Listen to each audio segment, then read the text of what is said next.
ஆதியாகமத்தின் புஸ்தகம் 2ஆம் அதிகாரம் 18வது வசனத்தை இன்னொரு வாசிங்க. தேவனாகிய கர்த்தர் மனிதன் தனிமையாய் இருப்பது நல்லதல்ல, ஏற்ற துணையை உண்டாக்குவேன் என்றார். இந்த வசனம் நாம எல்லாருமே கணவன் மனைவிக்கான வசனமா தான் வச்சிருக்கிறோம். அதுதான் உண்மையும் கூட. ஏன்னா ஆண்டவர் ஆதாமை படைக்கும் பொழுது இந்த காரியத்தை சொல்லுகிறார். கண்டிப்பாக இது கணவன் மனைவிக்கான மிக முக்கியமான வசனமாய் இருக்கு. ஏற்ற துணையை ஆண்டவர் உண்டாக்குகிறார் என்று சொல்லிதான் பார்க்கிறோம். நாம் அதைத்தான் எதிர்பார்க்கிறோம். உண்மை அதுதான். நிறைய பேருக்கு ஒரு சந்தேகம் இருக்கு, இந்த ஏற்ற துணைனா என்ன? இந்த ஏற்ற துணைங்கிறது இதான் ஏற்ற துணையா அப்படின்னு சொல்லி ஆண்களுக்கும் சந்தேகம் இருக்கு, பெண்களுக்கும் சந்தேகம் இருக்குது. என்ன ஏற்ற துணை அப்படிங்கிறது? நமக்கு இந்த திருமணம் ஆகிற வரைக்கும் ஒரு கனவு இருக்குது. கனவுன்றதை விட எதிர்பார்ப்பு இருக்கு.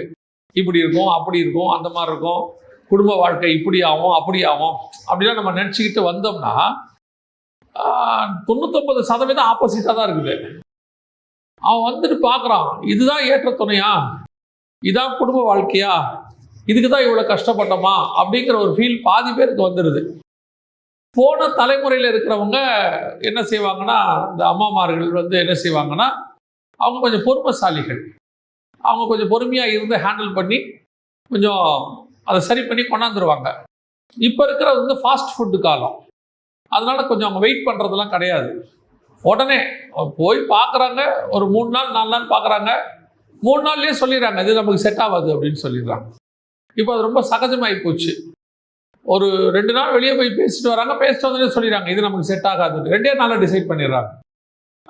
அப்படி இருக்கும்போது அப்போ ஆண்டவர் தான் கொடுக்குறாரு. சில நேரத்தில் ஊழியக்காரங்க பார்த்து வைக்கிறாங்க, ஜோமணி கல்யாணம் பண்ணுறாங்க. கல்யாணத்துக்கு எல்லா பரிசுத்தவான்களும் ஜோமணி தான் வைக்கிறாங்க. அதில் கல்யாணத்தில் வேற சொல்கிறாங்க தேவ மகிமை மூடிருச்சுன்றாங்க. அப்படி இருந்தும் இது ஏன் இவ்வளோ பிரச்சனைக்கு நடுவில் போகுது அப்படின்னு சொல்லும் போது 2-3 காரியத்தை இந்த வசனத்தில் நாம் கொஞ்சம் தெளிவாய் பார்க்க வேண்டி இருக்கிறது. எனக்கு ரொம்ப ஆச்சரியம் இந்த வசனத்தை பாருங்க, நல்லா கவனிங்க. ஒரு விஷயத்தை நாம் இதில் புரிஞ்சுக்கணும். என்ன புரிஞ்சுக்கணும் அப்படின்னா, இப்போ இந்த இடத்துல ஆண்டவர் சொல்றாரு 18வது வசனம், பின்பு தேவனாகிய கர்த்தர் மனுஷன் தனிமையாக இருப்பது நல்லதல்ல, ஏற்ற துணையை அவனுக்கு உண்டாக்குவேன் என்றார். சொல்லிட்டு ஏவாளை உண்டாக்கல, மனுஷி அவர் என்ன செய்யல, உண்டாக்கல. அடுத்து 19வது வசனத்துல இருந்து 19வது வசனம் 20வது வசனம் 2 வசனத்தையும் ஆண்டவர் அங்க முன்னாடி கொண்டாடுறார். ஏவாளை உண்டாக்குறதுக்கு முன்னாடி அந்த வசனத்தை கொண்டாடுறார். அந்த வசனத்துல என்ன இருக்கு? தேவனாகிய கர்த்தர் வெளியின் சகலவித மிருகங்களையும் ஆகாயத்து சகலவித பறவைகளையும் மண்ணினாலே உருவாக்கி ஆதாம் அவைகளுக்கு என்ன பெயரிடுவார் என்று பார்க்கும்படி அவைகளை அவனிடத்தில் கொண்டு வந்தார். அந்தந்த ஜீவஜந்துக்கு ஆதாம் எந்தெந்த பெயரிட்டானோ அதுவே அதற்கு பெயராயிற்று. அப்படியே ஆதாம் சகலவித நாட்டு மிருகங்களுக்கும் ஆகாயத்து பறவைகளுக்கும் சகலவித காட்டு மிருகங்களுக்கும் பெயரிட்டான். ஏன் திடீர்னு இந்த வேலை நடக்குது? அந்த வசனத்துல மனுஷனுக்கு ஏற்ற துணையை உண்டாக்குவேன் அப்படின்னு சொல்லிட்டு அவர் நேரா போய் அவருடைய விலா எலும்புல இருந்து சதையை எடுக்கல. அவர் என்ன பண்றாரு? இந்த வார்த்தையை சொல்லிட்டு எல்லாத்தையும் கொண்டு பேர் வைக்க சொல்றார். பேர் வை, எல்லாத்தையும் என்ன செய், பேர் வை, எல்லாத்துக்கும் பேர் வைக்கிறான். பேர் வச்சு முடிச்ச உடனே வசனம் சொல்லுது, ஆதாமுக்கோ ஏற்ற துணை இன்னும் யாருக்கு காணப்படவில்லை? ஆதாமுக்கு காணப்படவில்லை. ஏன் அப்படின்னா, ஆதாம் எப்படி பேர் வைப்பான்னு மட்டும் நீங்க தெரிஞ்சுக்கோங்க. ஆதாம் எப்படி அவன் பேர் வைப்பான் கீழே இருக்குது. அப்பொழுது ஆதாம், இவள் என் எலும்பில் எலும்பும் என் மாம்சத்தில். அப்ப அவன் பேர் வைக்கும் போது எப்படி வைப்பான்னு பாத்தீங்கன்னா, அவங்க உருவான விதத்தை பார்த்து பேர் வைப்பான். அவங்க எப்படி உருவாகுறாங்கன்றத பார்த்து பேர் வைப்பான். வசனம் சொல்லுது, இவள் மனுஷியிலிருந்து எடுக்கப்பட்டபடியால் மனுஷி எனப்படுவாள் என்றான். அப்ப ஏவாளுக்கு பேர் வைக்க மனுஷின்னு வைக்கும் போது அவளுடைய கிரியேஷனை பார்க்கறான். இவ எப்படி உருவானா, எண்ணிலிருந்து இவ உருவாகி வந்திருக்கிறா, அதனால மனுஷின்னு பேரு அப்படின்னு. இதுக்கு முன்னாடி ஆண்டவர் என்ன பண்றாரு? எல்லாத்தையும் கொண்டு காட்டுறாரு அவங்கிட்ட. எல்லாத்தோட கிரியேஷனையும் பார்க்கறான். இது எல்லாம் மண்ணுனால வந்துச்சு, மண்ணுனால உருவாக்கி இருக்கிறாரு.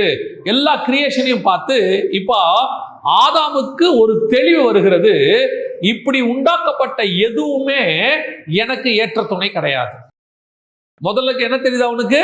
இந்த மண்ணினாலே உண்டாக்கப்பட்ட பறவையோ மிருகமோ ஜீவ ஜந்துக்கள் எதுவுமே எனக்கு என்ன கிடையாது, ஏற்ற துணை கிடையாது. என்னிலிருந்து உருவாக்கி கொண்டு வந்த ஏவாள் தான் எனக்கு ஏற்ற துணை, மனுஷி தான் எனக்கு ஏற்ற துணை அப்படிங்கிறத முதல்ல அவனுக்கு புரிய வைக்கிறாரு. புரியுதா? இப்ப ஏன் நடுவில் எல்லாத்தையும் பேர் வைக்க கொண்டு வர்றாருன்னா, எல்லா கிரியேஷனையும் பார்க்கறான், உருவாக்கின விதத்தை பார்க்கறான், மண்ணில இருந்து அது எப்படி வந்துச்சுன்னு பார்க்கறான், இவன் எப்படி வந்தான்னு பார்க்கறான், யார மனுஷிய, ரெண்டுத்தையும் பார்க்கறான். இதுல எது எனக்கு ஏற்ற துணை தெரியுமா? என்னிலிருந்து எலும்பிலிருந்து உண்டாக்கப்பட்டு என்னுடைய எலும்பிலிருந்து உருவாக்கப்பட்டதான இந்த மனுஷி தான் எனக்கு ஏற்ற துணை. அப்போ மண்ணினால வேற விதமா உண்டாக்கப்பட்ட எதுவுமே எனக்கு ஏற்ற துணை கிடையாது. அப்போ இந்த ஏற்ற துணை என்பதனுடைய அர்த்தம் என்ன?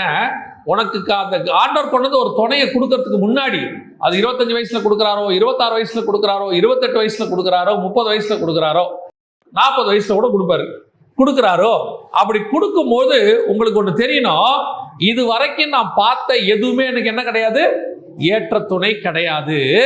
என் கைக்கு ஆண்டவர் கொண்டு வந்து கொடுத்துருக்கிறார்ல, இதுதான் எனக்கு ஏற்ற துணை. இது வரைக்கும் நான் எல்லாத்தையும் பார்த்தேன், மனுஷன் பார்க்கும் போதெல்லாம் பார்க்கறான். அதனாலதான் நான் சொல்லுவேன், நீங்கள் கல்யாணத்துக்கு முன்னாடி எத்தனை வேணாலும் செலக்ட் பண்ணலாம், எவ்வளவு வேணாலும் பொண்ணு பார்க்கறாங்க, நிறைய பேர் பார்க்கறாங்க, அப்படித்தான் பார்த்துக்கோங்க, அது உங்க இஷ்டம். ஆனா கல்யாணத்துக்கு அப்புறம் ஒண்ணு கூட பார்க்க கூடாது, அதுக்கப்புறம் எதையும் யோசிக்கவே கூடாது. இதுவா இருந்திருக்குமோ, அதுவா இருந்திருக்குமோ, ஒருவேளை இது கிடைச்சிருக்குமோ, அவ்வளவுதான் முடிச்சு. எப்ப கைக்கு வந்துச்சோ தெரிஞ்சுக்கணும், இதுதான் எனக்கென்று உருவாக்கப்பட்ட ஏற்ற துணை. புரியுதா நான் சொல்றது? அதுக்கு முன்னாடி ஆண்டவர் எல்லாத்தையும் காட்டுவார். பாரு, எல்லாத்தையும் பார்த்தாச்சு. சிலது நமக்கு ஏற்ற துணை மாதிரி தோணும், ஆனா கைக்கு வராது. சிலது ஏற்ற துணை மாதிரி இருக்காது, அதுவும் கைக்கு வராது. நாம எதிர்பார்க்காம ஒண்ணு நம்ம கைக்கு வரும், ஆண்டவர் கொடுப்பாரு. அது கணவனையோ மனைவியோ கொடுப்பாரு. அது வந்தாச்சா நமக்கு தோணணும், இது வரைக்கும் நான் பார்த்த எதுவுமே எனக்கு ஏற்ற துணை இல்லை, எனக்கு ஆண்டவர் ஒன்று கொடுத்திருக்கிறாரு, அதுதான் எனக்கு ஏற்ற துணை. அல்லேலூயா. சரி, இப்ப ஏற்ற துணை வந்துருச்சு. இப்ப ஏற்ற துணையா அது வந்த உன் ஆண்டவர் கொடுத்துட்டார்ல, ஏற்ற துணைன்னு சொல்லிட்டார்ல, உண்மையில அது ஏற்ற துணையா? இப்ப ஏற்ற துணை என்பதற்கு நீங்க என்ன டெஃபினிஷன் வச்சிருக்கிறீங்க? உங்களுக்கு நீங்க சொல்றீங்கல்ல, எனக்கு ஏற்ற துணை ஆண்டவர் ஒன்று தரணும் அப்படின்னு.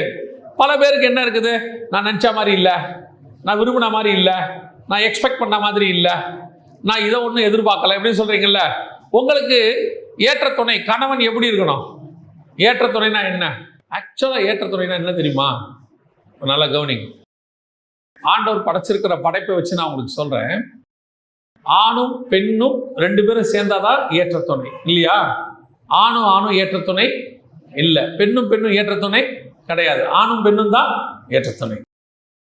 ஆணும் பெண்ணும் நீங்கள் நினைக்கிற மாதிரி ஒருமித்த கருத்தோடு இருக்க மாட்டார்கள். நல்லா தெரிஞ்சுக்கோங்க. ஃபர்ஸ்ட், ஆணுடைய சரீர அமைப்பு வேறு, பெண்ணுடைய சரீர அமைப்பு வேறு.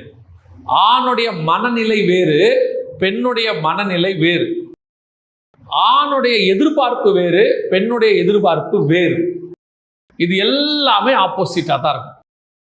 இப்ப நீங்க வரும்போது என்ன சொல்லி எதிர்பார்க்கறீங்கன்னா, எனக்கு ஏத்தா மாதிரி அவர் இருக்கணும். உங்களுக்கு என்ன ஏத்தா மாதிரி? நான் என்ன நினைக்கிறேனோ அதை அவர் நினைக்கிறோம். இருக்க மாட்டேன். நீங்க நினைக்கிறீங்க என் மனைவி எப்படி இருக்கணும், எனக்கு ஏத்தா மாதிரி இருக்கணும். எப்படி உங்க ஏத்தா மாதிரி? நான் நல்லா சமைக்கணும், நல்லா சாப்பிடணும்னு ஆசைப்படுறேன். வர மனைவி சமைக்கவே தெரியாம வரும். நான் சொல்றேன், சமைக்கவே தெரியாம வரும். நான் நல்லா சமைக்கிற மாதிரி பார்த்தங்கய்யா, அதுக்கு சமைக்கவே தெரிலங்கய்யா. அப்ப இது ஏற்ற துணை இல்லையா?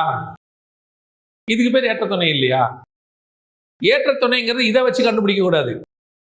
நீங்க எதிர்பார்த்த மாதிரி அது கன்ஃபார்மா இருக்காது 99%. அப்ப என்ன நடக்குது? ஏற்ற துணைனா என்ன? நான் எதிர்பார்க்கிற நினைக்கிறேன் அப்படியே அப்படி இருக்காது. அது வேறு சூழ்நிலையில வளர்ந்துருக்குது, வேற குடும்பத்துல வளர்ந்துருக்குது, அது வேற மாதிரி தான் இருக்கும்.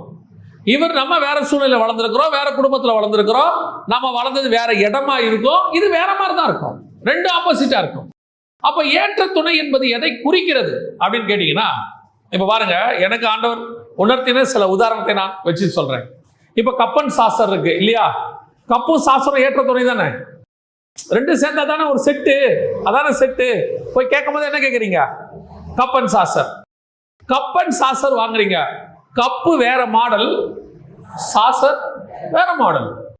அது வேற இது வேற. ஆனா இது ரெண்டும் ஒரு இடத்துல ஒன்னா சேரும். பாக்குறீங்களா? வைக்கும் போது கரெக்டா அது மேல வைக்கிறதுக்கு ஒரு காடி எடுத்திருப்பான், கரெக்டா வைப்பா, ரெண்டும் நிக்கும். ஆனா இது ரெண்டும் எதுக்காக சேர்ந்தது? இந்த கப்பும் சாசனம் எதுக்காக சேர்ந்தது? காஃபி குடிக்கிறதுக்காக சேர்ந்தது. யாரோ ஒருத்தருக்கு காஃபி குடிக்க, அது வரைக்கும் ரெண்டும் எப்படி இருக்கும்? வீட்டுல எப்படி வச்சிருப்பாங்க? தனித்தனியா இருக்கும். இது வேறையா இருக்கும், அது வேறையா இருக்கும். ஆனா ரெண்டும் ஒரு ஆள் வந்த உடனே ஒரு இடத்துல ஒன்னா சேரும், சேர்ந்து கொண்டு வந்து கொடுக்கும். அப்பா அவர் காஃபி குடிப்பாரு. சில நம்ம ஆளு காப்பியை சாசரில் ஊத்தி குடிக்கிறவன் இருக்கா, சில ஆளு காப்பியை வச்சுட்டு சாசரை போட்டு மூடி ஆறாம இருக்கிறதுக்கு வச்சிருக்காங்க, சில சாசரை குடிச்சுக்கிட்டு குடிக்கிறவங்க இருக்கிறாங்க. இது ரெண்டும் சேர்ந்து ஒரு வேலையை செய்யும். மற்றபடி இது ரெண்டும் ஆப்போசிட்டா இருக்கும். இதோடைய அமைப்பு வேற. இது பாத்தீங்கன்னா ஹரிசாண்டலா இருக்கும், இது வெர்டிகலா இருக்கும். இது உள்ள குழியா இருக்கும், இது கொஞ்சம் கான்கேவ் கான்வெக்ஸ் மாதிரி இருக்கும். ஒவ்வொன்றும் ஒவ்வொரு விதமா இருக்கும். ஆனால் இது ரெண்டும் சேர்ந்து ஒரு வேலையை நடப்பிக்கும். போல்ட் எடுத்துக்கோங்க, நட்டு எடுத்துக்கோங்க. நீங்க பார்த்துருப்பீங்க, போல்ட் வேற மாதிரி இருக்கும், நட்டு வேற மாதிரி இருக்கும்.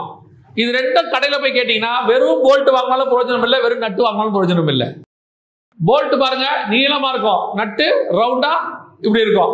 இது ரெண்டும் சேர்ந்து ஒரு மறையில ஏறும். ரெண்டும் தனித்தனியா தான் இருக்கும் ஒரு இடத்துல, ரெண்டும் சேரும் ஒரு இடத்துல. இது ரெண்டும் சேர்ந்து, இப்போ ஒரு உதாரணத்துக்கு சொல்றேன், கார் வீல் இருக்குது, என்ன ஒரு 4 போல்ட் 8 போல்ட் போட்டிருப்பாங்க. இது ரெண்டும் 8 சேர்ந்து என்ன பண்ணும்னா ஒரு காரை ஓட்டுவதற்கு பயன்படுகிறது. அந்த போல்ட் போடாம கார் உங்ககிட்ட கொடுத்தானா ஆக்சிடென்ட் ஆயிடும். இப்ப இது ரெண்டும் சேர்ந்து ஒரு வேலை செய்யுது இல்ல. இப்ப நட்டும் போல்ட்டும் ஏற்ற துணை, கப்பும் சாசரும் ஏற்ற துணை. இந்த மாதிரி நிறைய இருக்குது. இப்போ ஒரு நாளுன்னு சொல்றோம் டே, இந்த நாள்ல இரவே வரல, அப்ப என்ன ஆகும்? இது முழுக்க என்னது? அப்புறம் பகல். இரவு வந்தாதான் ஒரு நாள். ஆனா இரவு வேற, பகல் வேற. இங்க சூரியன் இருக்கும், அங்க சந்திரன் இருக்கும். இது சூடா இருக்கும், அது குளிர்ச்சியா இருக்கும். இதோடைய சூழ்நிலை வேறு, அதோடைய சூழ்நிலை வேறு. ஆனா ரெண்டும் சேர்ந்தாதான் ஒரு நாள். புரியுதா உங்களுக்கு? சூரியன் வேறு, சந்திரன் வேறு. இது ரெண்டும் சேர்ந்து இருந்தாதான் அது ஒரு காலகட்டத்தை கொண்டு வரும். ஆப்போசிட்டான ரெண்டும் சேர்ந்து ஒரு காரியத்தை நடப்பிக்கும். அந்த ஒரு காரியத்தை நடப்பிப்பதற்காகத்தான் கர்த்தர் கொண்டு வந்தார். அதற்கு பேர் தான் ஏற்ற துணை. அந்த ரெண்டு மட்டும்தான் அதை சேர்ந்து செய்ய முடியும், வேற யாரும் செய்யவே முடியாது. அப்படித்தான் கணவனையும் மனைவியும், ஆணையும் பெண்ணையும் கர்த்தர் உண்டாக்கி இருக்கிறார். ரெண்டு பேருமே எல்லாத்துலயும் ஆப்போசிட்டா தான் இருப்பாங்க. மைண்ட் செட்ல சொல்றேன், சைக்காலஜி. ஆண்கள் சைக்காலஜி வேற, பெண்கள் சைக்காலஜி வேற. இவங்களுக்கு வேற ஒரு கலர் பிடிக்கும், லைட் கலர் பிடிக்கும், அவருக்கு டார்க் கலர் பிடிக்கும். கணவன் நினைக்க கூடாது எனக்கு டார்க் கலர் பிடிக்குது, உனக்கு என்னதான் பிடிக்கணும்? டார்க் கலர் தான் பிடிக்கணும். பெண்ணுடைய சரீர அமைப்பு வேற, ஆணுடைய சரீர அமைப்பு வேற. இது கொஞ்சம் பலம் வாய்ந்தது, அது கொஞ்சம் பலம் குறைவானது. அதே நேரத்தில் பெண்ணுடைய மனோதிடம் வேறு, ஆணுடைய மனோதிடம் வேறு. ஆனா இவங்க எல்லாம் சேர்ந்து ஒரு தேவ திட்டத்தை நிறைவேற்றுவார்கள். அந்த தேவ திட்டத்தை நிறைவேற்றத்துக்கு நம்ம சேர்றோம் பாத்தீங்களா, அதற்கு பேர் தான் ஏற்ற துணை. அந்த ஏற்ற துணை என்ற இடத்த உங்க ஒருத்தராக தான் நிறைவேற்ற முடியும் உங்க தேவ திட்டத்துல. உதாரணமா ஆபிரகாமும் சாராளும் தான் ஏற்ற துணை. புரியுதா? சாராளுக்கு பதிலாக அங்க ஆகார் வந்தா ஏற்ற துணையா வராது. ஏங்க அதுவும் பெண்ணு தானே, இதுவும் பெண்ணு தானே. ஆபிரகாமுக்கு ஒரு வம்சம் வேணும், அவ்வளவுதானே. அவர் ஒரு பெத்து கொடுக்க போது, ஒரு பொண்ணை பையனை பெத்து கொடுக்க போது இஸ்ரவேல் பிறந்துட்டாரு. சோ இப்ப என்ன இல்ல, ஆபிரகாமும் சாராளும் சேர்ந்து ஒரு ஈசாக்கை பிறக்க வேண்டும். அதுதான் தேவ திட்டம். ஆபிரகாமுக்கு ஒரு குழந்தை பிறக்கணுங்கிற தேவ திட்டம் இல்ல, ஆபிரகாமுக்கும் சாராளுக்கும் சேர்ந்து பிறக்கணும், அதான் தேவ திட்டம். அந்த மாதிரி உங்களை கொண்டு, உங்கள் குடும்பத்தை கொண்டு ஆண்டவர் ஒரு திட்டத்தை நிறைவேற்ற வைத்திருக்கிறார். புரியுதா? அந்த திட்டம் நடக்குது பாத்தீங்களா, அதுக்காக தான் நீங்கள் இணைக்கப்பட்டீர்கள். இன்னைக்கு நீங்க வாழ்நாளெல்லாம் என்ன பண்றீங்க? கல்யாணமான புதுசுல இருந்து என்ன பண்றோம்? வந்த அன்னையில இருந்து மாமியார் தனக்கேத்த மாதிரி மருமக இருக்கணும்னு நினைக்கிறாங்க, மருமக தனக்கேத்த மாதிரி மாமியார் வீடு இருக்கணும்னு நினைக்குது, கணவர் தனக்கேத்த மாதிரி மனைவி இருக்கணும்னு நினைக்கிறார், மனைவி தனக்கேத்த மாதிரி கணவர் இருக்கணும். இப்ப இவங்க 4 சூழ்நிலை என்ன ஆகுது? ஒவ்வொருத்தரும் அவங்களுக்கு ஏத்த மாதிரி இன்னொருத்தர் என்ன செய்யறாங்க? மாத்த விரும்புறாங்க. எங்க குடும்ப பழக்கம் இதுதான், எங்க வீட்டுக்கு வந்த மருமக இப்படித்தான் இருக்கணும் அப்படிம்பாங்க. உடனே அந்த அம்மா சொல்லும், எங்க வீட்டு பழக்கம் இதுதான், எங்க வீட்டுல நான் இப்படித்தான் இருப்பேன். ஆரம்பிக்கும் சண்டை. அது அப்படியே கணவன்கிட்ட போகும், மாமனார்கிட்ட போகும், எல்லாம் சேர்ந்து.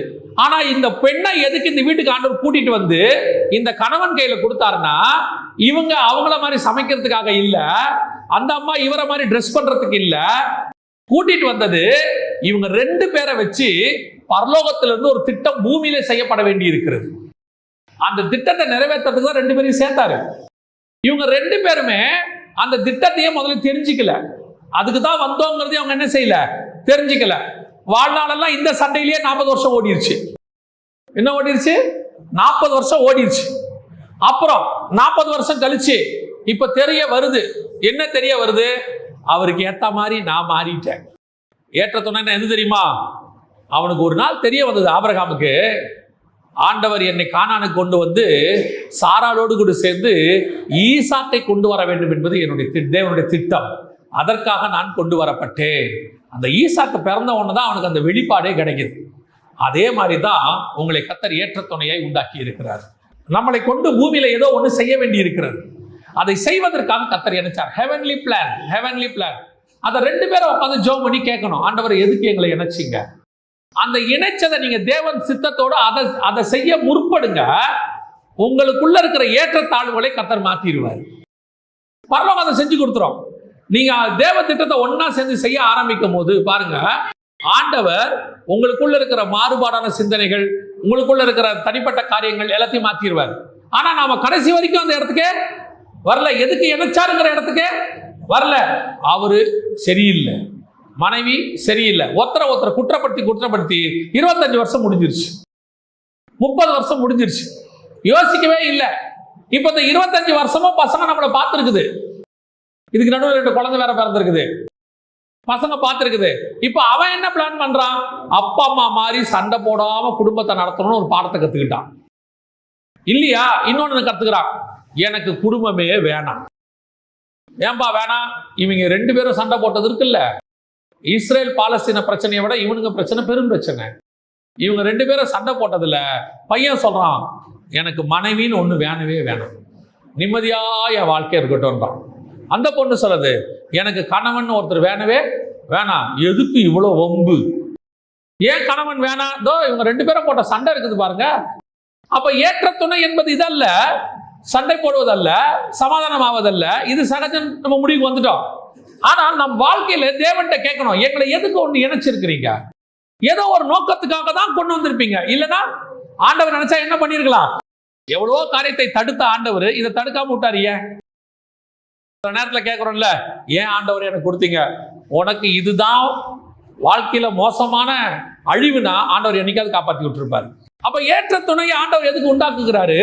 உங்கள் மூலமாக பரலோகம் ஏதோ ஒன்றை பூமியில செய்ய விரும்புகிறது. அதை செய்வதை நீங்கள் கண்டுபிடிச்சு அதை செய்யணும். 2வது, ஏற்ற துணை எதற்காக? வாசிங்க, பிரசங்கியின் புஸ்தகம் 4ஆம் அதிகாரம் 10-11 வசனம் வாசிங்க. ஒருவன் விழுந்தால் அவன் உடனாளி அவனை தூக்கி விடுவான், ஒண்டியா இருந்து விழுகிறவனுக்கு ஐயோ. நல்லா கவனிங்க, எதுக்கு 2 பேரை ஆண்டவர் உண்டாக்குகிறார்? ஏற்ற துணை 2 பேரை கர்த்தர் உண்டாக்குவதற்கு காரணம் என்ன? ஒருவன் விழுந்தால் இன்னொரு என்ன செய்வானா? தூக்கி விடுவான். இதை நீங்க உலக பிரகாரமாயும் எடுத்துக்கலாம், மெயினா ஸ்பிரிச்சுவலா எடுத்துக்கலாம். இப்ப ஸ்பிரிச்சுவலா எடுக்கும் பொழுது ஒரு காரியத்தை நான் உங்களுக்கு சொல்றேன். இது வெறும் திருமணம் ஆனவங்களுக்கு மட்டும்தானா அப்படின்னு கேட்டீங்கன்னு சொன்னா, புதிய ஏற்பாட்டில் கர்த்தர் சொல்றாரு, திருமணம் ஆகாமல் இருக்கிறதுக்கும் வாய்ப்பு இருக்கு. தாயின் வயிற்றிலே அன்னகராய் பிறந்தவரும் உண்டு, மனுஷரால் அன்னகராக்கப்பட்டவரும் உண்டு, தேவனுக்காக தன்னை அன்னகரலாக்கி கொண்டவர்களும் உண்டு. அதாவது இந்த அன்னகருங்கிறதுக்கு 2 அர்த்தம் இருக்கு. ஒன்று சரீர பிரகாரமான அன்னகர், இன்னொன்று திருமணம் ஆகாதவர். சரி, இவர் இப்போ ஒண்டிதானே, இவர் ஒண்டிதானே. அப்ப புதிய ஏற்பாட்டை பொறுத்த வரைக்கும் ஏற்ற துணை என்பது என்ன? இப்ப இயேசு பாருங்க, ஒரு வசனத்தை ஆண்டவர் அழகா சொல்றார். வாசிங்க, மத்தேயு எழுதின சுவிசேஷம் 18ஆம் அதிகாரம் 19வது வசனத்தை வாசி. அல்லாமலும் 2 பேர் தாங்கள் வேண்டிக் கொள்ள போகிற எந்த காரியத்தை குறித்தாவது, இப்ப 2 பேர் ஒருமனப்பட்டிருக்கணும் அப்படின்னு இருக்கு. 2 பேர் ஒருமனப்பட்டிருக்கணும். 2 பேர் பூமியில ஒரு காரியத்தை குறித்து ஒருமனப்பட்டிருந்தால் அப்படின்னு சொல்றார். இப்போ புதிய ஏற்பாட்டை பொறுத்த வரைக்கும் அன்னகராக இருந்தால் இப்ப இயேசு அனுப்பும்போது 2 பேரை தான் அனுப்புறாரு எல்லாரையும். நீங்க பார்த்திருப்பீங்க இல்லையா? அற்புதம் செய்யறதுக்கு எல்லாத்தையும் செய்யறதுக்கு என்ன செய்யறாரு? 2 பேரை அனுப்புறாரு. சரி, இந்தியாவுக்கு யார் வந்தது? எத்தனை தோமா? ஒருத்தர் தான் வந்தாரா? அப்ப 2 பேர்ல வந்திருக்கணும். இன்னொரு ஆள் எங்க? நான் சொல்றது புரியுதா? இயேசு 2 பேரை அனுப்பினதுக்கு ஒரு காரணம் இருக்கு. மாம்சத்தின்படி சொல்றேன். என்ன காரணம்? ஒருவன் விழுந்தால் இன்னொருவன் தூக்குவான். இப்போ உலக பிரகாரமா சொல்றேன். ஒரு கணவன் சோர்ந்து போனா பிசினஸ்ல என்ன ஆகும்? ஒரு வீழ்ச்சி வரும். வாழ்க்கைங்கிறது ஒரு சைக்கிள். எல்லாமே 100% பிறந்ததுல இருந்து எல்லாமே தோல்வியே இல்லாம சாவர வரைக்கும் சக்சஸ்ஃபுல்லா இருந்த அப்படிங்கிற ஒரு மனுஷன் உலகத்தில் கிடையாது. பிறந்ததுல இருந்து தோல்வியை மட்டுமே பார்த்துட்டு நல்ல காலத்தை பார்க்காம செத்த மனுஷன் ஒருத்தன் இருக்க வாய்ப்பே இல்லை. எல்லார் வாழ்க்கையில எல்லாமே என்ன செய்யும்? வரும். அந்த மாதிரி நேரத்துல நமக்கு சோறும் போது கீழே அப்படி தாழ்ந்து உட்காரும் போது தூக்கி விடுறதுக்கு யார் வேணும்? கூட ஒரு ஆள் வேணும். ஒண்டியா இருந்தா அது இருக்காது. அதுக்குதான் ஆண்டவர் பெரும்பாலும் யாரை கொடுக்கிறாரு? மனைவியை கொடுக்கிறார் வீட்டுல. எனக்கு ரொம்ப பிடிச்ச ஒரு காரியம் என்னன்னா, ஈசாக்குடைய வாழ்க்கையில நீங்க பாத்தீங்கன்னா, எனக்கு ஏன் அதை சொல்றேன் ஈசாக்குன்னா, எனக்கு பழைய ஏற்பாட்டில் பிடிச்ச கணவன் மனைவி அவங்கள மாதிரி ஒரு மனமுத்த தம்பதி. அவங்கள பத்தி ஒரு தனி செய்தி 1.5 மணி நேரம் 2 மணி நேரம் எடுக்கலாம். அவ்வளோ விஷயம் இருக்குதுன்னு வச்சுக்கோங்களேன். இப்போ அப்படி இருக்கும் பொழுது, இப்போ ஈசாக்குடைய வாழ்க்கையில பஞ்சம் வருது. பஞ்சம் வந்துச்சு. எங்கேயாவது ரெபெக்காள் வந்து அவர்கிட்ட பேசினாங்கன்னு இருக்கா? இல்ல. ரெபெக்காளுக்கு 20 வருஷம் குழந்தை இல்லாம இருந்துச்சு. ஏன்னா ஈசாக்கு கல்யாணம் ஆகும் போது 40 வயசு, ஏசாவும் யாக்கோவும் பிறக்கும் போது 60 வயசு. 20 வருஷம் ரெபெக்காளுக்கு என்ன இல்ல? குழந்தை இல்ல. பாருங்க, பஞ்சம் ஒரு கஷ்டம் வந்த உடனே யோபுவின் மனைவி வந்து அவன்கிட்ட என்ன சொல்லிட்டாங்க? தேவனை தூஷித்து ஜீவனை விடும். இப்ப பிள்ளை இல்ல ராகேலுக்கு. வந்த உடனே என்ன பண்ணிட்டாங்க? யாக்கோவை பார்த்து என்ன பண்ணாங்க? எனக்கு பிள்ளை கொடும். அந்த அம்மா டார்ச்சர் பண்ணிருச்சு. சரி, டார்ச்சர் பண்ணாட்டி பரவாயில்ல. இப்போ அண்ணாளுக்கு பிள்ளை இல்ல. அந்த அம்மா என்ன பண்ணிட்டே இருக்கும்? அழுதுனே இருக்கும். அதை பார்க்க இவனுக்கு எப்படி இருக்கும்? மனசு கஷ்டமா இருக்கும். சில நேரத்துல நாம் துக்கமா இருக்கும் போது ஆறுதலா இருக்கிறது தான் யாரை கொடுத்திருக்கிறாரு? விழுந்தால் தூக்கிறதுக்கு தான் கொடுத்திருக்கிறாரு. இப்ப பாருங்க, அண்ணாள் அழுதுனே இருக்குது. ஆனா ரெபெக்காளை பொறுத்த வரைக்கும் 20 வருஷம் பஞ்சம், குழந்தை இல்ல, பயங்கர போராட்டம். அதை விட பிரச்சனை, அந்த ஊர்ல பொண்ணு அழகா இருந்தா தூக்கின்னு போயிடுவான். வசனம் சொல்றது, ஈசாக்கு சொல்றான், அவளை வைத்து தன்னை கொல்லுவார்கள் என்று பயந்து சகோதரி என்று சொன்னான். அப்பனா எவ்வளவு பாருங்க பயம். அவனுக்கே அவ்வளவு பயம் தான். அந்த அம்மாவுக்கு எவ்வளவு பயம் இருக்கும்.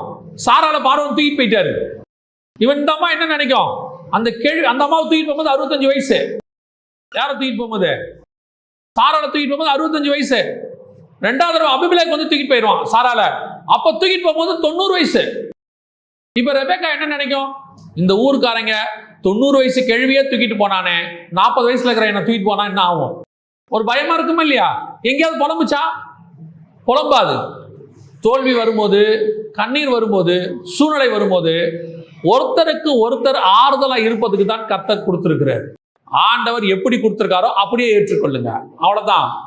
டிஸ்கரேஜ் பண்ண வேண்டிய அவசியமே இல்ல. அப்படியே கணவனை மட்டம் தட்டி மனைவியை மட்டம் தட்டி வேதம் சொல்லுது, விழுந்தவனை தூக்கிறதுக்கு தான் ஒருத்தனை கர்த்தர் கொடுத்திருக்கிறாரு ஒழிய நிக்கிறவனை விழத்தல்றதுக்கு அல்ல. சில நேரத்தில் எல்லாருக்கும் எல்லா டேலண்டும் இருக்காது. பாருங்களேன், ஹிட்லர் பயங்கர டேலண்டான ஆளு, செம்ம டேலண்ட், உலகத்தையே பிடிக்கிற டேலண்ட். கடைசியில பாத்தீங்கன்னா அவன் பண்ணது எல்லாமே தப்பு, நாண்டு கொண்டு செத்தான். அப்படி ஒரு டேலண்டான, ஒரு தப்பான டேலண்டான ஒரு கணவன் இருக்கிறத விட ஒருவேளை டேலண்ட் இல்லாம நல்லவனா இருக்கிறது எவ்வளவு முக்கியம் இல்லையா? எத்தனை பேர் பாருங்க, அப்படியே ஊர் ஃபுல்லா கடனை வாங்கி, வீடை கட்டி, காரை வாங்கி எல்லாரும் பெருமையா இருக்காங்க. திடீர்னு ஒரு பார்த்தா அரெஸ்ட் பண்ணி போலீஸ் கூட்டிட்டு போகுது. ஒருவேளை உங்க கணவனோ மனைவியோ அப்படி ஒரு காரியம் செய்யறவங்களா இருக்க மாட்டாங்க. கொஞ்சம் சம்பாதிப்பாங்க, அதுல உண்மையா இருப்பாங்க, யாருக்கும் தெரியாது. ஆனா வாழ்க்கை நிம்மதியா போயிட்டு இருக்கோம். நாம அப்படியே பிரஷர் கொடுக்கறது, உனக்கு சமைக்க தெரியல, உனக்கு அது தெரியல, குடும்பத்தை நடத்த தெரியல, உடனே அந்த அம்மா உனக்கு இது தெரியாது அது தெரியாது. ரொம்ப கேர்ஃபுல்லா இருந்து கொள்ளுங்க. ஆண்டவர் 2 பேராக கொடுத்திருக்கிறது எதற்காகனா, நிக்கிறவனை விழத்தள்றதுக்கு அல்ல, விழுந்தவனை. பிரசங்கியின் புஸ்தகம் 4:11. 2 பேராய் படுத்துக் கொண்டிருந்தால் அவர்களுக்கு சூடுண்டாகும். ஒண்டியாயிருக்கிறவனுக்கு சூடுண்டாவது எப்படி? அர்த்தம் என்ன தெரியுமா? ஒருவேளை ஆவிக்குரிய வாழ்க்கையில அனல் இல்லாத தன்மை இருந்தால் அனல் உண்டாக்குவதற்குத்தான் கர்த்தர் இன்னொருத்தரை கொடுத்திருக்கிறார். நான் சொல்லுவேன், சபைகளுக்கு போங்க, எந்த சர்ச்சுக்கு வேணா போங்க, அது சிஎஸ்ஐ, பெண்டிகாஸ்டல், எந்த சர்ச்சுக்கு வேணா போங்க, பெண்கள் கூட்டம் தான் அதிகம். பெண்கள் கூட்டம் தான் அதிகம். காரணம் என்ன தெரியுமா? ஒரு குடும்பத்தை அனல் உண்டாக்குவதற்கு கர்த்தர் பெண்களை இப்பொழுது பயன்படுத்தி கொண்டிருக்கிறார். கணவர்கள் இப்போ ஓடி சம்பாத்தியம் ஓடி அப்படியே எல்லா பக்கமும் ஓடி, அவங்கள பொறுத்த வரைக்கும் ஞாயிற்றுக்கிழமை சர்ச்சுக்கு வந்துட்டா போதும், சம்பாரிச்சுட்டு தசமாவம் கொடுத்துட்டா போதும், மற்றபடி பைபிள் வாசிக்கிறது, ஜெபம் பண்றது, எதை பத்தியும் கவலையே கிடையாது. அவங்க நினைக்கிறாங்க சம்பாரிச்சு தசமா காணி கொடுத்துட்டா, சந்தா கட்டிட்டா குடும்பம் நடந்துரும்னு. நடக்காது. அந்த குடும்பத்துல பேக் போன ஒரு அம்மா ஜெபம் பண்ணிட்டு உட்காந்துருக்கோம், ஒரு அம்மா பைபிள் வாசித்துட்டு இருக்கோம். ஒரு காலம் வரும், அந்த குடும்பத்தினுடைய மொத்த ஆவிக்குரிய வாழ்க்கையும் நான் இப்ப பார்க்கிறேன், அநேக பெண்களை பார்க்கிறேன், ரட்சிக்கப்படாத கணவனை எல்லாம் ஜெபம் பண்ணி ரட்சிப்புகளை நடத்திடுறாங்க, துன்மார்க்கரான கணவனை எல்லாம் மாத்திடுறாங்க. 2 பேர் இருப்பார்கள், ஒருவன் அனல் இல்லாமல் இருப்பான். அந்த இன்னொரு அனல் உண்டாக்குறது யாரா இருக்கும்னா கூட இருக்கிறவங்க. அதுக்கு தான் ஆண்டவர் கொடுத்திருக்கிறார். ஒருவேளை மனைவி ரட்சிக்கப்படாமல் இருந்தா, ஆண்டவருக்குள்ள வராம இருந்தா, அவங்களை ஆண்டவருக்குள்ள கொண்டு வர அனல் உண்டாக்க வேண்டியது யாருடைய பொறுப்பு? கணவனுடைய பொறுப்பு. இன்னைக்கு கணவன் ரட்சிக்கப்படல அப்படின்னு உடனே ஒரு கூட்டம் எப்படி இருக்குன்னா, இவர் வேண்டாம், ஒரு அம்மா சொல்லிட்டு போய்தான், என் கணவர் ரட்சிக்கப்படல, ரட்சிக்கப்படாதவரோடு கூட இணைஞ்சிருக்க கூடாது, அவிசுவாசியோட விசுவாசி என்ன செய்யக்கூடாது? பிணைக்கப்படக்கூடாதுன்னு இருக்கே, நான் என் கணவரோட இருக்க மாட்டேன் அப்படின்னு பாஸ்டர்கிட்ட சொல்லியிருக்கு. நல்லா தெரிஞ்சுக்கொள்ளுங்க, கல்யாணம் பண்றதுக்கு முன்னாடி வரைக்கும் வேற, அவிசுவாசியோ விசுவாசியோ கல்யாணம் பண்ணிட்டீங்களா, அவங்கள அனல் உண்டாக்குற வரைக்கும் நீங்க பொறுமையா காத்திருக்க வேண்டும். உங்கள் அனல் ஒரு நாள் அவர்களை அனல் உண்டாக்கும். பிரிஞ்சு போறதுக்கு என்ன செய்யக்கூடாது? யோசிக்கவே கூடாது. 2 பேரும் ஒன்னா இருக்கணும், கர்த்தர் கொடுத்துட்டார். ஒருவேளை மனைவி ரட்சிக்கப்படல, திடீர்னு நல்லா ரட்சிக்கப்பட்ட ஒரு பொண்ணை பார்க்குறோம், பார்த்த உடனே சே இந்த பொண்ணை கல்யாணம் பண்ணியிருக்கலாமோ அப்படின்னு யோசனை வந்து இது வேணாம் அப்படின்னு முடிவு பண்ணா அது துன்மார்க்கம், அது பாவம். உன் மனைவி ரட்சிக்கப்படாம இருந்தாலும் அவர் ரட்சிக்கப்படுற வரைக்கும் நீ காத்திருக்கத்தான் வேண்டும்.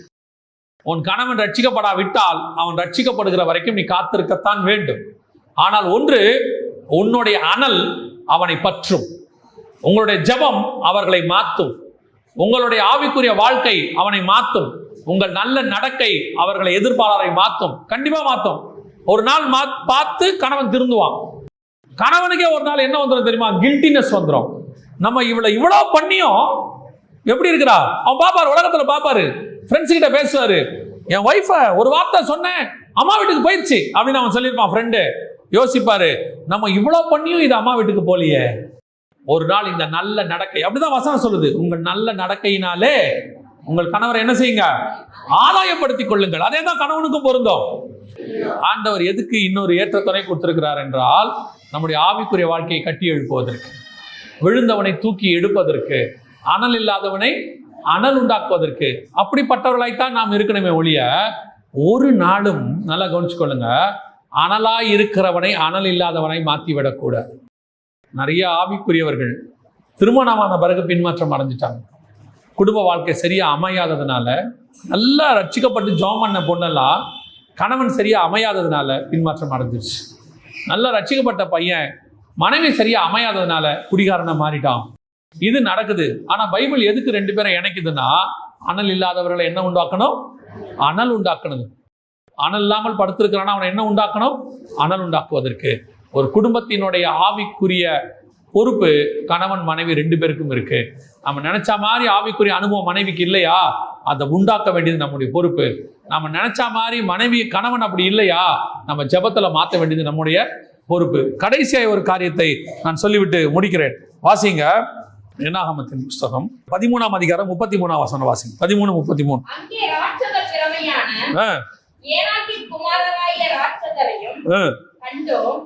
நாங்கள் எங்கள் பார்வைக்கு வெட்டுக்கிளிகளைப் போல் இருந்தோம், அவர்கள் பார்வைக்கும் அப்படியே இருந்தோம் என்று சொல்லி, இப்படி இஸ்ரவேல் புத்திரருக்குள்ளே தாங்கள் சுற்றி பார்த்து வந்த தேசத்தை குறித்து செய்தி பரவ செய்தார்கள். நம்ம எல்லாருக்கும் தெரிஞ்ச ஒரு சம்பவம். 12 பேர் போனாங்க. 10 பேர் வந்து அங்க என்ன பண்ணாங்க? துர்ச்செய்தி பரப்புனாங்க. ஆனால் யோசுவாவும் காலேபும், இங்க வசனம் சொல்லுது 6வது வசனம் வாசிங்க, 14:6. சுற்றி பார்த்தவர்களில் நூனின் குமாரனாகி யோசுவாவும் எப்புன்னேயின் குமாரனாகி காலேபும் தங்கள் வஸ்திரங்களை கிழித்துக் கொண்டு, நல்லா கவனிங்க, 10 பேர் துர்ச்செய்தியை பரப்புனாங்க. ஆனா அந்த 2 பேர் சொல்றாங்க, அப்படி இல்ல, நாங்கள் போய் சுற்றி பார்த்து சோதித்த தேசம் மகா நல்ல தேசம், கர்த்தர் நம்மேல் பிரியமாயிருந்தால் அந்த தேசத்தில் நம்மை கொண்டு போய் பாலும் தேனும் ஓடுகிற அந்த தேசத்தை நமக்கு இதோ அது ஃபுல்லா பாத்தீங்கன்னு சொன்ன அடுத்த வசனம் வரைக்கும், 10வது வசனம் வரைக்கும் நல்ல செய்தியை சொல்லுகிறார்கள். ஒரே தேசத்தை தான், ஒரே விஷயம்தான். ஆனா 10 பேர் சொன்னதுக்கும் இந்த 2 பேர் சொன்னதுக்கும் வித்தியாசம் இருக்கு. 10 பேர் துர்ச்செய்தியை பரப்பினார்கள், 2 பேர் நற்செய்தி. கர்த்தர் எதுக்கு 2 பேரை செலக்ட் பண்றாரு? இப்ப வாசிங்க, மார்க் எழுதின சுவிசேஷம் 6ஆம் அதிகாரம் 11வது வசனத்தை வாசிங்க. எவர்களாகிலும் உங்களை ஏற்றுக்கொள்ளாமலும் உங்கள் வசனங்களை கேளாமலும் இருந்தால் நீங்கள் அவ்விடம் விட்டு புறப்படும்போது அவர்களுக்குச் சாட்சியாக உங்கள் கால்களின் கீழே படிந்த தூசியை உதறி போடுங்கள். நியாயத்தீர்ப்பு நாளிலே அந்த பட்டணத்திற்கு நேரிடுவதைப் பார்க்கிலும் சோதோம் கொமோரா பட்டணத்திற்கு நேரிடுவது இலகுவாயிருக்கும் என்று மெய்யாகவே உங்களுக்குச் சொல்லுகிறேன் என்று சொல்லி அவர்களை 2 பேராக அனுப்பினார். எதுக்கு இந்த 2 பேரை அனுப்பினாரு? வாசிங்க, லூக்கா 9:1 வாசிங்க. லூக்கா 9:1. அவர் தம்முடைய 12 சீஷரையும் வரவழைத்து சகல பிசாசுகளையும் துரத்தவும் வியாதியுள்ளவர்களை குணமாக்கவும் அவர்களுக்கு வல்லமையும் அதிகாரமும் கொடுத்து தேவனுடைய ராஜ்யத்தை குறித்து பிரசங்கிக்கவும் பிணியாளிகளை சொஸ்தமாக்கவும் அவர்களை அனுப்பினார். அப்ப எதுக்கு அனுப்பினார்? 2 பேரா? 2 பேராங்கிறது மார்க் 6:11 இருக்குது, அனுப்பினாருங்கிறது லூக்கால இருக்குது. அந்த 2 பேருன்றதுக்கு தான் இங்க வந்தேன். 2 பேரா எதுக்காக அனுப்பினார் அப்படின்னு கேட்டா, துர்ச்செய்தியை பரப்ப அல்ல, நற்செய்தியை பரப்ப. 2 பேர் போயிட்டு வந்து நற்செய்தியை சொன்னார்கள், 10 பேர் துர்ச்செய்தியை சொன்னார்கள். ஆண்டவர் எதுக்கு 2 பேரை அனுப்புறாரு? இந்த 2 பேரை அனுப்பும் பொழுது நற்செய்தி, ஒருவன் 1000 பேரையும் 2 பேர் 10,000 பேரையும் அதிகமானோரை சந்திப்பதற்கு. 2 பேரை ஏன் கர்த்தர் உங்களை இணைச்சிருக்கிறார் தெரியுமா? உங்க 2 பேரை இணைச்சதுக்கு காரணம் நற்செய்தியை பரப்புவதற்கு. இன்னைக்கு வீட்டுக்குள்ள நீங்க நற்செய்தியை சொல்றீங்களா, துர்ச்செய்தியை சொல்றீங்களா? உங்க வாயின் வார்த்தை எப்படி இருக்குன்னு பாருங்க. இன்னைக்கு எந்த ஒரு விஷயத்தையும் வீட்டுக்குள்ள பேசும்போதே நெகட்டிவா தான் சொல்லும் போதே. பையனை சொல்லும் போது மார்க்கு கம்மியா எடுத்தான், நம்ம என்ன சொல்றோம்? இப்படி எடுத்தா நீ நடுத்தேர்ல தான் நிற்ப. இதுக்கு வேற மாதிரி கூட சொல்லலாம், டேய் நீ இப்படி எடுத்தினா நீ நினைச்ச குரூப் கிடைக்காது, வேற குரூப் கிடைக்கும், நீ நல்ல குரூப் எடுக்கணும், இன்னும் கொஞ்சம் மார்க் எடுக்கணும் சொல்லலாமே. சரி, ஒருவேளை உனக்கு படிக்க முடியலையாப்பா, ஆண்டவர்கிட்ட கேளு, ஞானத்தை கொடுப்பாரு, இப்படி சொல்லாமே. சொல்லும் போதே நெகட்டிவ், துர்ச்செய்தி. எதை சொன்னாலும் நடக்காது, ஆகாது. கணவர் வந்து ஏதோ ஒன்று சொல்றாரு, ஒரு பிசினஸ்ல இன்வெஸ்ட் பண்ணலான்னு இருக்கிறேன். சரிப்பா, ஜெபம் பண்ணுங்க, பார்த்து பண்ணுங்க, கர்த்தர் கூட இருப்பாரு, ஜாக்கிரதையா யோசிச்சிட்டீங்களான்னு கேட்கறது இல்ல. உங்களுக்கு தான் எதுவும் வராத, நீங்க தொட்டாதான் எல்லாம் நாசமா போகுமே, எதுக்கு உங்களுக்கு இந்த வேண்டாத வேலை? இப்ப நல்லா தானே போயிட்டு இருக்கு, அவன் பாக்குறான் போயிடும் போல. எதுக்கு எடுத்தாலும் பையன் சைக்கிள் ஓட்டுறானா சொல்லும் போது, டேய் பார்த்து போடா, கொஞ்சம் ஓரமா போ, பொறுமையா ஓட்டு, அது பரவாயில்ல, பார்த்து போடா, எதுல லாரி வரும் அடிபட்டுற போது சொல்லுமா. சில ஆட்களுக்கு வாய் ஏன் தான் அப்படி இருக்குன்னே தெரியாது. வசனம் சொல்லுது, ஜீவனும் மரணமும் எங்க இருக்கு? நாவல இருக்கு. எதுக்கு எடுத்தாலும் துர்ச்செய்தி, சொல்ற விஷயமே நெகட்டிவ். ஆண்டவர் உங்களை எண்ணி கூட்டத்தை எதுக்கு தெரியுமா? நற்செய்தி சொல்லுவதற்கு.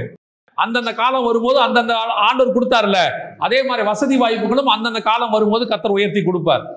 நமக்கு தர ஆண்டவர் வேற யாருக்கு தரப்போறாரு? சிலர் இந்த மோட்டிவேஷன்லாம் பேசணும்னு சொல்லி போயிடுவோம். அப்படி போயிடாதீங்க. உங்க வாயில் வார்த்தை வருவது எல்லாம் குட் நியூஸாக இருக்க வேண்டும். அதுல மிகப்பெரிய குட் நியூஸ் ஆண்டவரை பத்தின செய்தி. குடும்பம் யாரை பத்தி சொல்லணும்? ஆண்டவரை பத்தி சொல்லணும். வீட்டுக்குள்ள ஆண்டவரை பத்தி கொஞ்சமாவது சொல்லணும். முந்தி நம்ம வீடுகள் எல்லாம் பாத்தீங்கன்னு சொன்னா, இந்த ஒரு ஜெபத்துக்கு வீட்டை திறந்து கொடுப்பாங்க. வீட்டில் காட்டேஜ் ப்ரேயர் மீட்டிங் அந்த மாதிரி மாசத்துல ஒரு நாள் வைப்பாங்க. அது ஒரு பிஸ்கெட்டோ டீயோ தான் தருவாங்கன்னு வச்சுக்கோங்களேன். அது என்ன கொடுக்குறாங்கன்றது முக்கியம் இல்லை. ஆனா கர்த்தருக்கு உங்க வீட்டில் நற்செய்திக்கு நீங்கள் இடம் கொடுக்கும் போது உங்கள் வீட்டை கர்த்தர் ஆசீர்வதிக்க வல்லமை உள்ளவராக இருக்கிறார். நாங்க ஒரு சின்ன வீட்டில் தான் இருந்தோம், குட்டி வீட்டில்.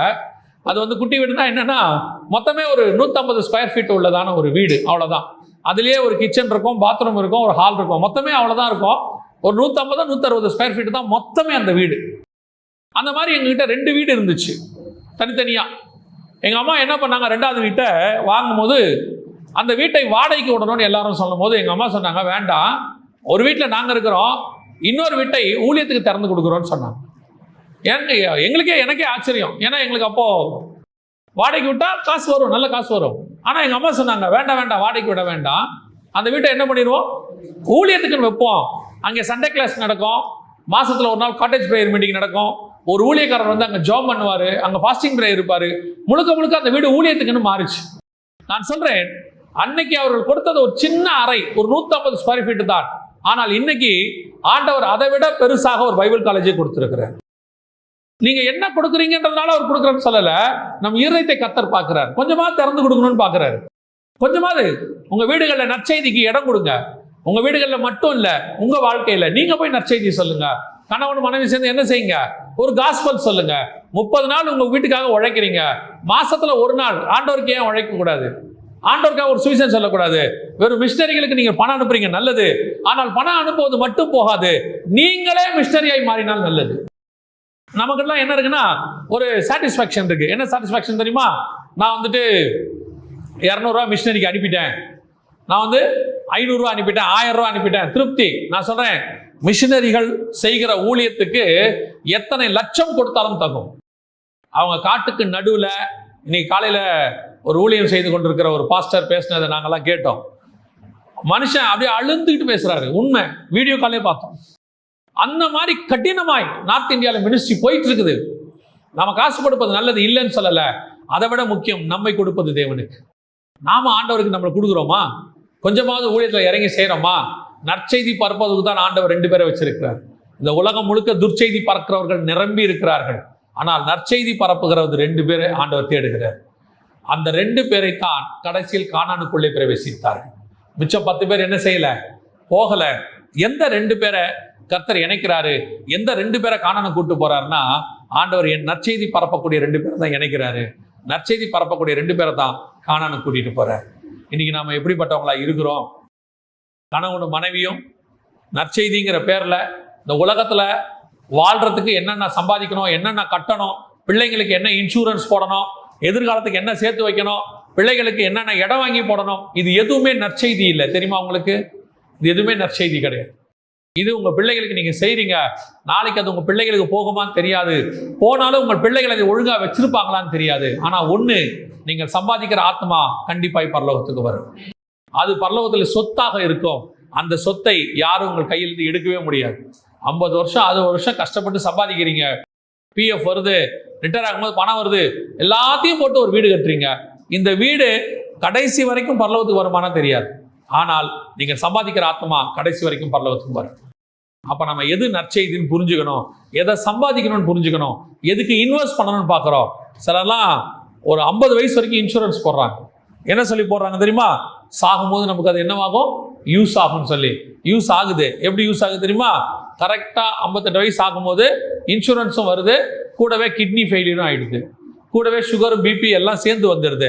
வந்த பணத்தை அப்படியே டாக்டர் கிட்ட கொடுக்கறதுக்கு சரியா இருக்குது. அப்போ என்ன சொல்றாங்க தெரியுமா?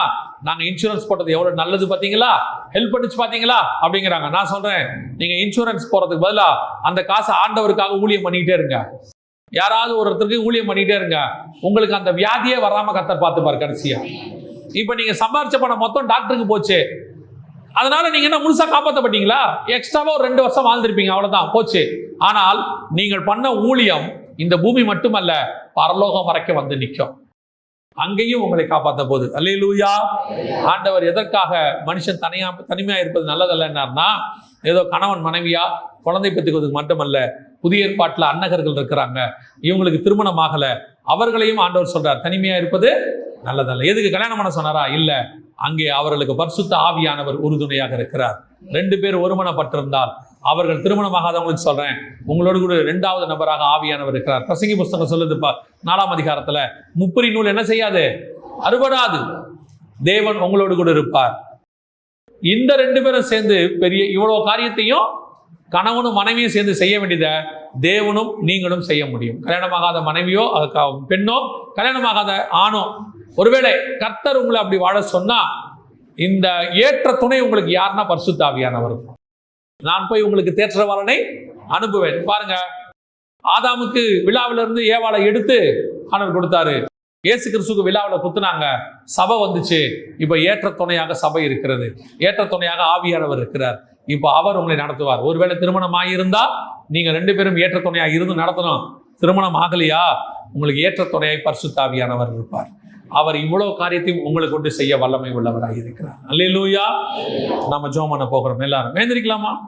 நெகட்டிவான தாட்ஸை எடுத்துருங்க. ரட்சிக்கப்படாத கணவன் இருந்தா, ரட்சிக்கப்படாத மனைவி இருந்தா, இப்ப நீங்க அவங்களுக்காக நெகட்டிவான தாட்ஸை எடுத்துருங்க.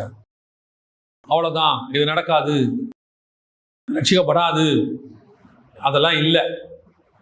கர்த்தர் எந்த பார்வோனையும் எந்த நேபுகாத் நேச்சாரையும் மாற்ற வல்லமை உள்ளவராக இருக்கிறார். தேவன் நினைச்சா யாரையும் மாற்ற முடியும். ஏற்ற துணையாய் கர்த்தர் மாற்றுவார். என்ன நோக்கத்திற்காக உங்களை இணைத்தாரோ அந்த நோக்கத்தை நிறைவேற்றுவார். உங்களை இணைத்ததான நோக்கம் மாம்சம் அல்ல. உங்களை இணைத்த நோக்கம் ஆவிக்குரிய திட்டம். ஆபிரகாமையும் சாராளையும் இணைச்சது மாம்சம் செத்து போன பிறகு. அதான் வசனம் சொல்லுது. அதுக்கப்புறம் ஒரு ஆவிக்குரிய திட்டம், வாக்கு தத்தத்தின் பிள்ளைன்னு இருக்கு. அந்த வாக்கு தத்தத்தின் காரியத்தை நிறைவேற்றுறதுக்கு தான் கர்த்தர் அவங்களை இணைச்சார். ஆபிரகாம் ஆட்டு மந்தைய சம்பாதிக்கிறதுக்கு இல்ல, கானான் தேசத்தை சுதந்திரிக்க இல்ல. ஏன்னா எபிரேயர் 11 அவனே எழுதுறார், ஆபிரகாமே எழுதுறார். அவர் அதையல்ல, அதிலும் மேன்மையான பரம தேசத்தையே நாடினார். அப்ப ஆண்டவர் கானானுக்கு கொண்டு வந்தது, கானானுக்குள்ள ஆபிரகாமை ஆசீர்வதிச்சது, இதெல்லாமே என்னென்ன, வேற ஒரு ஆவிக்குரிய திட்டத்துக்காக. யாக்கோபு லாபானிடத்துக்கு கொண்டு போகப்பட்டதனுடைய நோக்கம் என்ன? ஆடு மாடுகளை சம்பாதிக்கவா? இல்ல, 12 கோத்திரம் அங்கே பெற்றெடுக்கப்பட வேண்டும். யோசேப்பு எகிப்துக்கு கொண்டு போகப்பட்டது எதற்காக? பிரதமர் ஆகிறதுக்காகவா? இல்ல, புறஜாதியா யாக்கோபு என்கிற இஸ்ரவேல் வழியாக சிலுவை வரணும், கையை கிராஸா வைக்கணும், அந்த கிராஸ் வழியாக புறஜாதியார் உள்ளே வரணும். இந்த அடையாளத்தை நிறைவேற்றுவதற்காக ஒவ்வொன்றுக்கு பின்னாடி ஒரு தேவ திட்டம் இருக்கு. உன்னை பூமிக்கு கொண்டு வந்தது ஏதோ நீ கல்யாணம் பண்ணி குழந்தை பெற்று வீடு வாசல் கட்டி கடைசியா சாவறதுக்கு இல்ல. உங்க மூலமா பரலோகம் ஒரு ஆவிக்குரிய திட்டத்தை நிறைவேற்ற வச்சிருக்கு.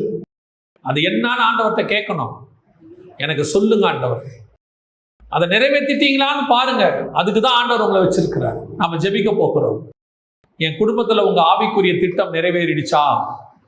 என் குடும்பத்துல உங்க பரலோகத்தின் திட்டம் நிறைவேறிடுச்சா? எங்களுக்கு தெரியப்படுத்துங்க ஆண்டவரே. எங்க மேல நீங்க வச்ச திட்டம் என்ன? இந்த பூமியில எங்களை கொண்டு வந்ததுக்கு நோக்கம் என்ன? நான் ஏதோ 800 கோடியில 10ஓட 11 இருப்பதற்கு இந்த பூமிக்கு வரவில்லை. என்னை கொண்டு பரலோகம் ஒரு காரியம் செய்ய நினைத்திருக்கிறது. அதற்காக நான் கொண்டு வரப்பட்டேன். அது செய்து முடித்தவுடன் நான் பரலோகத்திற்கு போய்விடுவேன். இந்த எண்ணம் உங்களுக்கு இருக்கணும். அதுக்கு ஏற்ற துணையை தான் கர்த்தர் இங்கே உண்டாக்குகிறார். நீங்க ஏற்ற துணையை வச்சுக்கிட்டு மற்ற காரியங்கள் எல்லாம் யோசிச்சுக்கிட்டு இருக்கீங்க. பூமிக்குரிய புகழ், பணம், ஆஸ்தி, சம்பாத்தியம், வீடு வாசல், படிப்பு, அதை பாதுகாக்கிறதுக்கு எதிர்காலத்தில் பிள்ளைங்க, இப்படி நினைக்கிறீங்க. பரலோகம் எதுக்கு கொண்டு வந்ததுங்கிறத நீங்க உட்கார்ந்து கேட்கணும் ஆண்டவர்கிட்ட. Why I am here? நான் ஏன் இங்கே இருக்கிறேன்? ஒப்பு கொடுப்போமா தேவ சமூகத்தில்? அப்படி கேட்க விரும்புறவங்கெல்லாம், ஆண்டவரே என்ன நோக்கத்துக்காக என்னை கொண்டு வந்தீங்கப்பா, அப்படி கேட்க விரும்புறவங்கெல்லாம் உங்க கரங்களை தேவனுக்கு நேராக உயர்த்தி, ஆண்டவரே என்னை இங்கே கொண்டு வந்ததுக்கான நோக்கம் என்ன, முகாந்தரம் என்ன, என்னை நிறைவேற்றி கொண்டு போங்கப்பா. சர்வ வல்லமை உள்ள எங்கள் தகப்பனே, கரங்களை உயர்த்தி ஜெபிக்கிற ஒவ்வொருத்தருக்காக நான் ஜெபிக்கிறேன். கிருபையுள்ள கரத்தில் எங்களை தாழ்த்துகிறோம். நீ கொண்டு வந்த நோக்கத்தை, முகாந்தரத்தை நிறைவேற்றி முடித்து நாங்கள் அத்தனை பேரும் உம்மை சந்திக்க வரும்போது ஜெயமாய் நீர் அனுப்பின திட்டத்தை நிறைவேற்றினவர்களாய் உம்மை வந்து பார்க்க எங்களுக்கு கிருபை பாராட்டும். மகிமையுள்ள கரத்தில் எங்களை தாழ்த்துகிறோம். எங்கள் ஆண்டவர் இயேசுவின் நாமத்தில் பிதாவே.